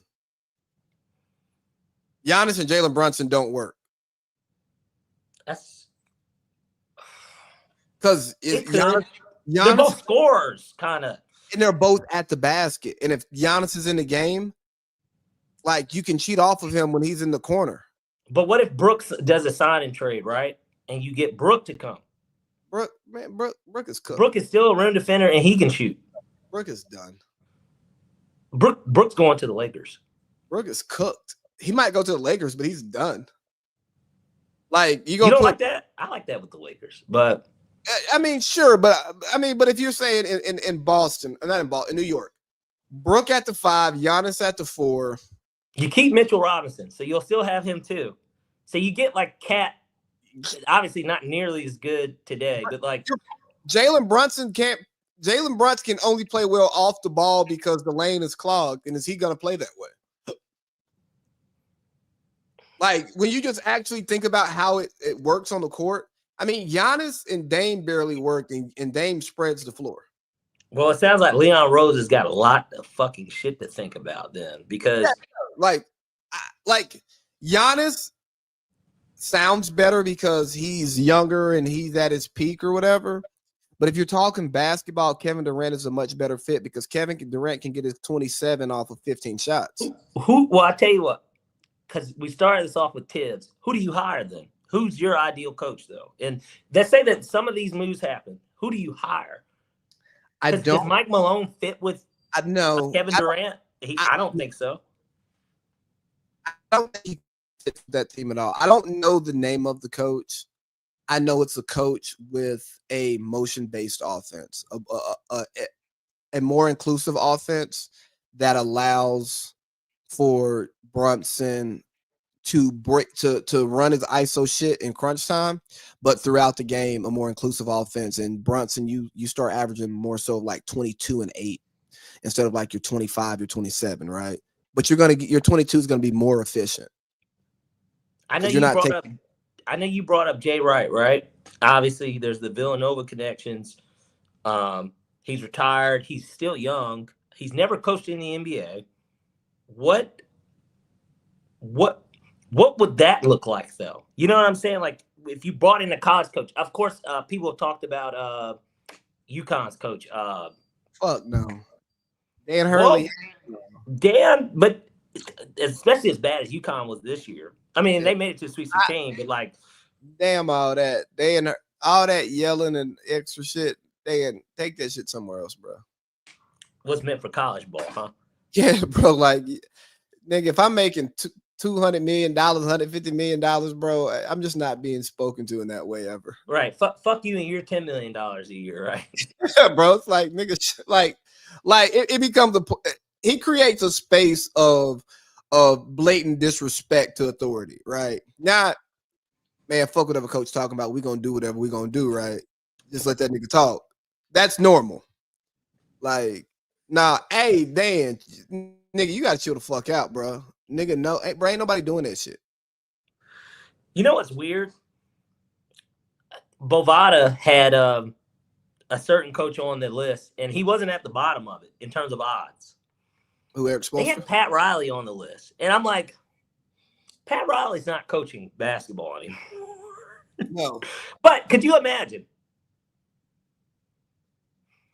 I mean, if you want to think about Knicks nostalgia, the obvious answer is if the Knicks paid Pat $20 million, $25 million, whatever he wanted, and they said, hey, 2 years, can you do it? Do you think Pat would think about it? Because how old is Pat? Let's see how old Pat is. Just for argument's sake. I don't know if you get the buy-in from everyone else in the organization, because you got to think about it. Worldwide West and them, they're not going to be able to run the organization the way that they. Pat's 80. He's not coaching, but like you, not at 80. You wouldn't give it to Pat anyways, because Pat would have you on some bullshit. He's the godfather of the NBA. Nigga, bro, niggas don't want to play for Pat. This nigga has gotten a Lifetime Achievement Award, the Chuck Daly Lifetime Achievement Award in 2012. He has not coached since 08. Yeah, but nobody wants to play for Pat. You see, free agents don't go to Miami. Nobody want to do that shit. 8% body fat, can't have no social life. He got the PIs watching it. No, I'm not doing. No, I'm not going. But he wasn't doing that with the Lakers. I don't think he was doing that when he was, or in New York for that matter. He didn't have the cachet to do it with the Lakers. In Miami, I feel like he knew lifestyle-wise, he had to keep these motherfuckers fit because of being down there. What's the difference between LA and New York? I know, and yeah, but I'm just saying, he didn't coach Shaq in LA, but I guess none of them niggas were out of shape like that. But the rumors say that, like, when Shaq and Gary Payton and Antoine Walker was in Miami, that they weren't going for none of that heat culture shit. They're like, nigga, no, we are pros. We do this. And I'm sure it was similar with LeBron them. You think he kept LeBron them inside? But Bron takes care of himself. Wade takes care. Like, these were guys that were bought in. They hadn't won yet either. Like, Shaq had already won. No, I got you. Antoine Walker and Gary didn't have rings, but they were rich as fuck. Like, I mean, I don't know. It was a little different. Like, I'm saying, like, it takes a certain and type. They weren't in their primes. None of them were in their primes. All three of them dudes were. I mean, D Wade was kind of at the end. His decline was coming, but hold on. You were still in high school when LeBron and them came to Atlanta the first time. They threw the Heat game. Yeah, the first time the Heat. Yeah, they threw an after party at the club.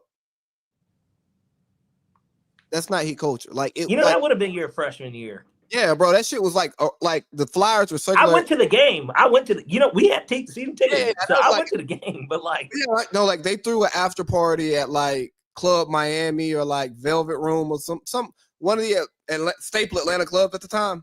Yeah, they threw an after party, and like another year they threw a party. That's different. Bron them had different rules. They had different rules, but he ain't coming to New York with that shit, bro. They're not going. You saw these niggas after Tibbs got fired.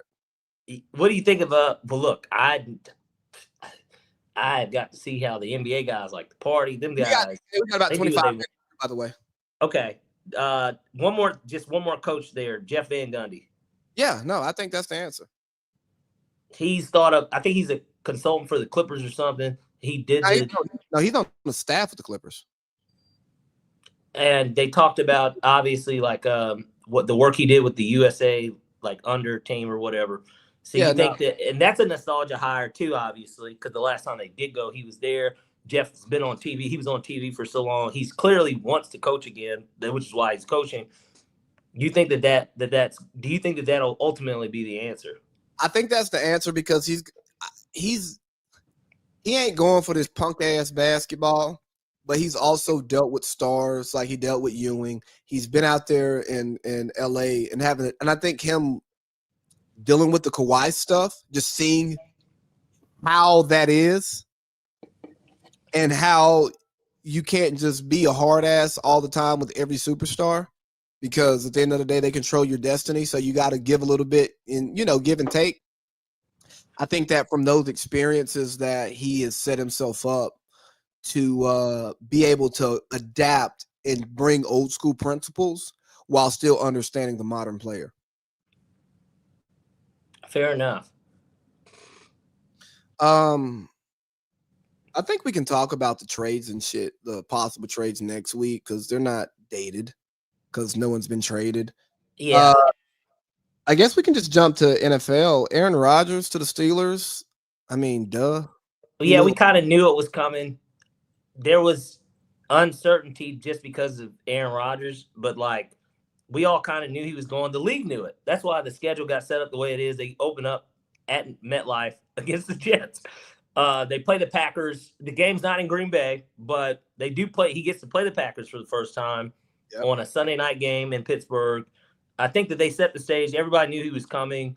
Yeah. I think, unlike Mr. Turner, I disagree. I do think that, like, having him, I'm not saying, like, the team is going to win more games. What I'm saying is that if they get into which is what matters, the playoffs, I still think that they can be. I think that they maybe need to get somebody else. They need another receiver. I don't like Robert Woods as my number 2, but like or Calvin Austin, whoever you want to label as the 2.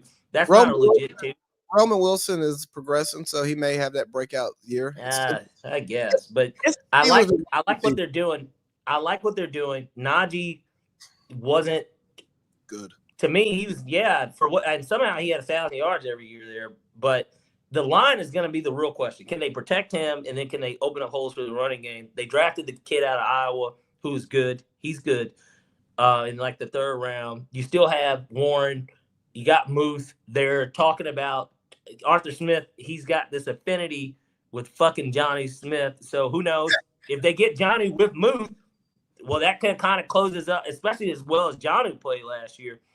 You add that with Muth. You don't necessarily need another wide receiver with that core that you have. They could be cooking. Aaron Rodgers wasn't the problem with the Jets on the field, in my opinion. He wasn't the problem. Like, he still was coming off an Achilles, and unlike Kirk Cousins, he actually got to finish the season. So, Kirk Cousins, he fucking blamed another injury in that Saints game. He said, I got hurt in the Saints game. It was one of them snaps in the game, and it's just like, and then he just fell off a cliff. That's why they didn't fucking trade for him. That's why I wish that they had drafted Shedeur, but they probably like Will Howard to sit behind him. You'd have Rudolph still as your insurance policy, who's familiar with the system. Well, I know it's Arthur Smith, but like he's familiar with Mike T. So it makes a lot of sense. I like the idea. Let's say they go 10-7 again in the playoffs with Aaron Rodgers. I know that he loses in the NFC Championship all the time, but like I like the idea of him in a one game win or go home. Especially if he has a good season, they go 10-7. That's not who I would want to play. Like I wouldn't want to play him. And I just even at 41, like I don't want to play him. I think he heard Joy Taylor's rant, so he had to, get on the phone and get that contract signed. Show up, huh? Yeah. Thanks, Joy. During Pride Month, Joy. Who is Joy? I listened to her Too Personal pod, and she should be less personal. Joy is getting. Don't say it. No, I am gonna say it. She's getting toaster strudel droodle on her face on the exec that nobody knows is yacht. That's what's going on with Joy. I won't say. I would never say who she would do those things with, but as an adult woman, I would hope that she's. Well, allegedly, we know she does, and I was hoping she's getting, or maybe it's an on-air talent. I don't know. Could be an athlete. Shit, I don't fucking know. But or like, just be a random Joe, because like if you listen to her pod, you know she really likes to get stroked. where does they're in LA, right? That's LA. Yeah, where they shoot? Yeah. Okay. And she's got obviously her Miami connections. She's rich enough; she can fly whenever she wants. So, like, you know, there's that. But like, she's in LA. She's fine. You mean Holly Weird? You know what? I bet Diddy would have loved her at some of them parties. She might have went to one or two. I don't know. And Diddy was just trying to keep his depression managed. You know, he had a lot on his plate. That's all.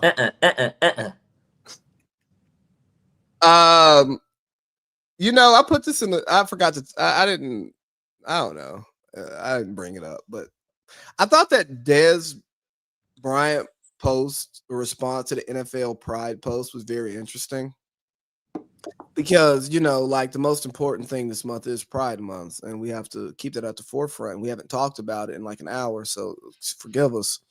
But like the NFL saying that it's all these different parts of the LGBTQ plus community, I thought was like so disingenuous, because the NFL is not trans.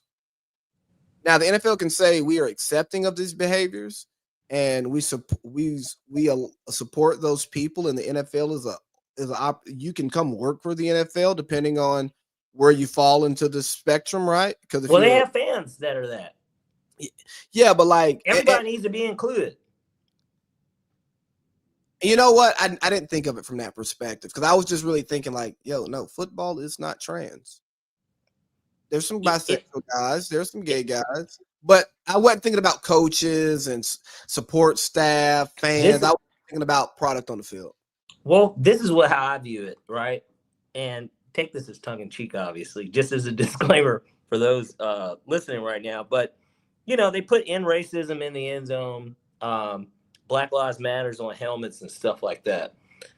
We should have something where it says like LGBTQ plus 2, like on the helmets too. They should just do that, because that's the way to show that it's not that we're an ally, like, oh, the NFL is trans. No, show us you're trans. A post doesn't really do that. Let's get something year round for it, because that's the point of us having this whole month, isn't it? Like maybe like just like with Black History Month, when people bring up something or whatever, it's like we support Black people. It's not the fact that Black people are employed and, you know, live normal lives, and we know that we should know that we're appreciated. We have to publicly display this affection, right? Because what you do at home and while you're by yourself, that's not good enough. So let's show it. Let's show it. We should get for Pride, you know, and Pride Month falls in June and there's no football being played. We should have some rainbow uniforms. I think that would be a great gesture. Yeah. You have a special edition 1 week of games, just like how they did the military stuff. They didn't wear them, but they sold them. Yeah. So let's do something like that then. Wouldn't that make everybody feel just so much more easier? You know what? I'm going to check the NFL store right now to see if there's any, if we got any Pride materials. No, just a post. I'm not seeing anything. I'm not seeing anything on the front page. I'm seeing Travis Hunter jersey, Shedeur Sanders jersey. You know, little Michael Penix, Saquon Barkley. Yeah. Josh Allen, Pat Mahomes, guys like that, right? Chubby's draft gear, fan essentials. Yeah. Or if the NFL, if Jay-Z wanted to make the league better, let's get a gay act, Sam Smith or somebody, right? You get them, they can do the halftime show, and then we got a pride flag, a Minnesota Vikings pride flag. I typed in pride on the website. Shout out to Minnesota, great city. Okay. Minneapolis is a great city. So some of the teams that do have pride gear, okay, we got some pride gear here on the website. You got to look for it, but it's there. So the NFL is pride. Pride matters. Yeah. Well, Jay-Z, he wins $2.3 million if the Thunder beat the Pacers in 5. Where do you see that at? He bet it? It's on BR betting. Are you serious? Yeah. Jay-Z bet. What did he bet? OKC in 5. But I said it too. That's literally what I think. I think that I do. So, all right. So Jay-Z's got somebody advising him that's actually smart, which, I mean, doesn't surprise me. That's a good, I think he bet 2.5. He's going to win 2.3. I think it's smart. That's my opinion, because I think that they're not going to lose at home and they're going to win a game on the road. So that means 5. I don't think they sweep them. They're not going to get swept. But and maybe he's doing that because he's probably a Knicks fan. Like maybe that could be a little bit. That's like him letting out anger. But or he's a smart investor. I'm telling you, I think them in 5. I told my dad about this. So you can even bet the sequence. Yeah, I've seen that. Yeah, you can bet OKC game 1, game 2, Indiana game 3, OKC game 4, OKC game 5. I think it does. I think it's going to go 5. That's what I think is going to happen. I think the games will be closer because, again, I like Indiana plus 10 tonight. I think they'll cover. But that really is a good bet. Like, I think it's a good bet. Agreed. If you have the disposable income to do it, I'd do it. Like, I would do it. Okay. Let's get to some crazy shit on Twitter. You mean Elon versus Trump? Yeah, I mean, is it X versus Truth Social? They could be turning it into that. I mean, Elon helps get him elected. He works for him, Doge, and then he just leaves immediately. And now they're putting out there that he's a druggie, and now he's saying that Trump's in the Epstein files. Well, he wouldn't. Would he know that? I mean, he said that's why they haven't been released. They did release it. There was like redacted or something, but they did release. What they didn't do, they put out something. What's it say? Cash or whatever, the FBI guy. He put out something, but I mean, there were no big stories about it because there were no names. Right. We didn't get what we wanted. And Elon is maybe saying that President Trump doesn't want that out because he was involved. Well, there are plenty of pictures of them together, just like with Bill Clinton, other people too. I mean, it's Oprah. I mean, there's people that. I look at it like some of the Diddy stuff, bro. There were some good actors who were at these parties who did not partake in anything nefarious and were likely unaware of anything nefarious. There were others who knew nefarious stuff was going on, but they were still there and they were silent about it and they still carried themselves appropriately. And there were others who got involved with nefarious stuff and went to those parties for that. I think there's layers to it. And just because somebody is there, I don't necessarily tie them to the activities. Now, don't get me wrong. I don't say that they are great people for doing that because, like, nigga, if you know little girls are in here getting fucked by grown-ass men and they don't have much of a say in it, you probably shouldn't be around that. And agreed. The right thing to say is to report it, but it's not that simple. And we know that, like, living real life, like, I bet you.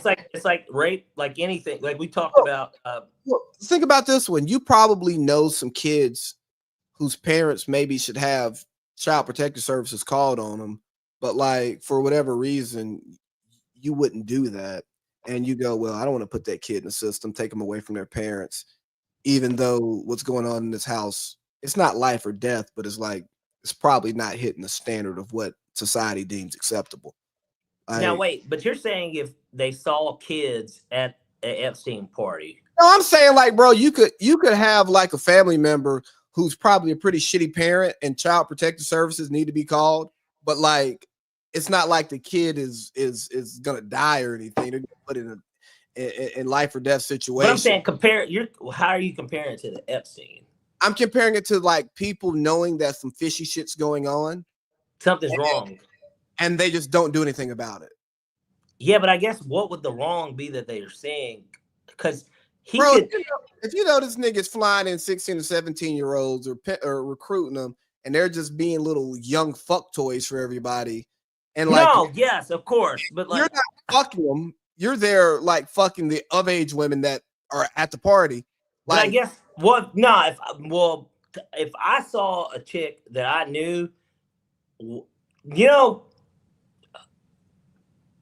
bro, it's hard. I think that, but even in their positions, it's even more of a reason you should say something in a weird way. Like, if I saw, let's say I was rich as fuck, and I was at a party, and I won't even name a celebrity. Let's say A-list celebrity is here, and there's a girl that appears to be underage. I don't know if they are. They appear to be.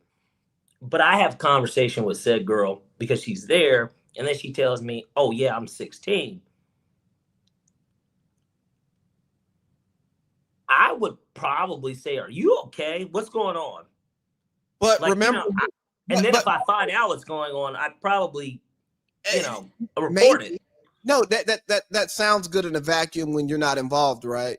But think about the other people who are there and what other ventures you may have with them, or their ability to influence your way of life, or just you even being thrown into that category by being there, even though you didn't do anything. You did nothing wrong. Like, that risk is a risk that a lot of people were not comfortable taking, because you're like, these are some of the most powerful people in the country and in the world. Am I going to be the person to rat them out? Which takes you to why we needed the Me Too movement. Well, it's not comparable because it's humanity, like it's a human being. But it'd be like if you were at a party and somebody was doing drugs, right? And I'm not talking about smoking weed. We know that drugs are illegal, right? But it wouldn't make any sense to call on somebody and say, "Hey, they got drugs over here." Like, nobody's going to do that. They shouldn't do it. You can, but you shouldn't. I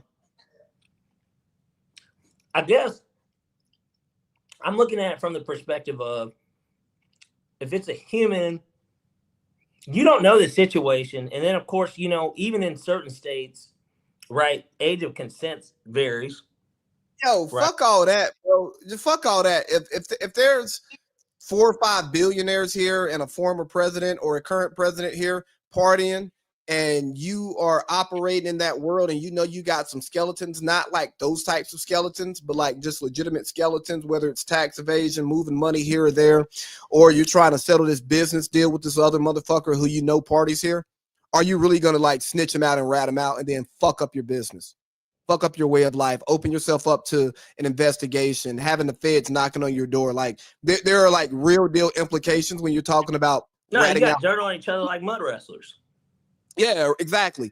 And you know that they might win the war, even though they're wrong. You know what I'm saying? Yeah. Like, and now you fucked up all your relationships. You're seen as a snitch. Nobody's going to trust you to do anything that is like. Yeah, but that's wrong. That's just wrong. I guess it depends on where your moral compass lays. Like, your money means a lot. It's wrong, but like, but if you're there and you didn't know, and it's the first time you were there, and it's the first time you saw it, it's like, I guess it depends on how you feel. I'm just saying, it's easy for us to sit here on a podcast and say we would do the right thing. Because you're in the United States. It's not like you're in Cambodia, right? Or, yeah, but it's where apparently, I've never been, but apparently that's what goes on out there. It'd be 14, 15-year-old girls. Now, and remember, they have to visibly look like they're that age too, which is another part of it. But I'm not talking about, like, none of that shit fucking matters. It's just like, dog, fucked up shit happens every day. And like, people will pick and choose when they decide to act on it.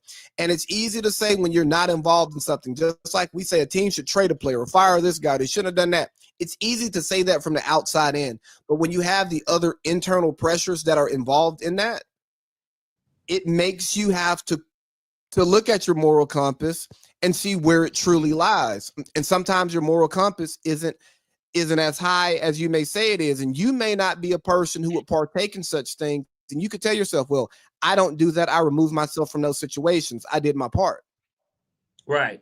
But you didn't stop it either, because the risk of stopping it wasn't big enough, like wasn't a great enough risk for you, and nobody that you know and love is being truly affected by this. So you can just pass these young ladies off as, I don't know for sure. I didn't check any ID. Yeah, I don't know if it's his niece. Like, I don't know I don't even know. They're here. And I don't even know if anything bad happened because I left the party before. Like, I didn't see any fucking. Right. You know what I mean? This isn't some sex party. Like, right. It was a party. We were drinking. We were doing what everybody does. We're catching up. Like, people are doing the drugs that they choose to do. They're drinking. We're at the beach. Yeah. Hey, but last little thing, right? And it's crazy. We're talking about like hanging out, partying, and fucking. Hey, this Cardi B and Stefon Diggs shit has been funny. And like, I don't really care about it from the T point of view. Like, okay, Cardi B is going to show off Stefon Diggs because her and Offset have had their ups and downs. And at the end of the day, hurt people, right? Mm-hmm. But I just think Stefon Diggs is a sucker for the way he's playing into it. Like, he's eating it up. Did you see, I guess, Offset, the last post? Hold on. Let me finish. Go ahead. I'm sorry. Like, the one thing on the boat, whatever, that could have been a drone that saw them out there, did it. I don't know. But he's out on the boat having fun. That's cool. But like the post that she drops where like they're like kissing and then like he getting a lap dance and slapping her ass, and then she said a threesome, and then she's like, but obviously the earlier clip that came out too, yeah. And you just sitting there, you're like, okay, bro, she just trying to make her old dude mad. Even if she fuck with you, she doing this to make him mad because they also been going back and forth on social media, and now you and her kid got the same braids. Like, as a man, like dog, as a dude, you should just be like, hey, I know what y'all got going on, but just I don't want to be a part of that. Like, I fuck with you because of you. I'm rocking with you, but like, they got 3 kids together. It's get back sex. It's weird. It's a weird thing. And look, especially not where you're from is what changes it. Because granted, he's from the North, right? He's from Atlanta, basically. And look, even me as a person, right?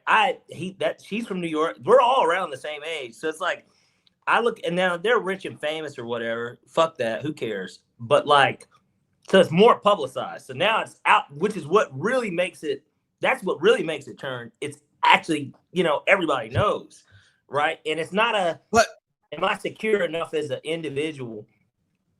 The braids thing that's like a deep cut because it's like, that this is going to get reported, and it makes him look not like a bitch because he didn't do anything. It was what was done at him, but she's praised as being a strong, independent woman, getting herself a handsome, another millionaire that plays in the NFL. Like, but she looks crazy doing some shit like that. She does to us as black men with children, and we don't have to have children, but it does. Like, that does look. It looks crazy to me. Like, I think it is kind of crazy, and I like Cardi B because I'm attracted to her. But like I'd be doing just what Diggs is doing too, to a degree. I wouldn't do all that, but like, hey, keep me off the socials. Like, hey, like I'll be with you in public, right? We cool being together in public. Like, I'll pull up to the Knicks game with you, right? I don't even mind. Yeah, right. Okay. Like, I'll do that. Like, I will go do things with you in public. But like, when it comes to us doing things intentionally to get people's attention, I'm not doing all of that. If we get caught, I'm not a part of your game. Yeah, I ain't part of, like, and I get y'all playing y'all's game. That's between y'all. But just keep me out of it, because he can have a problem with me for being with his ex, his baby mama. Correct. That's one level of problem. But if I start disrespecting him and being involved in your game, that changes the problem. That changes the response. Because at the end of the day, like, we both got baby mamas, right? It's simp shit. That shit's simp. It's simp as fuck. Like, yeah. At some point, our baby mamas are gonna move on with somebody else, right? Mine apparently already has, and I'm okay with that. Like, I had to get over that, but like, at the same time, you're not gonna sit up and like. Hold on.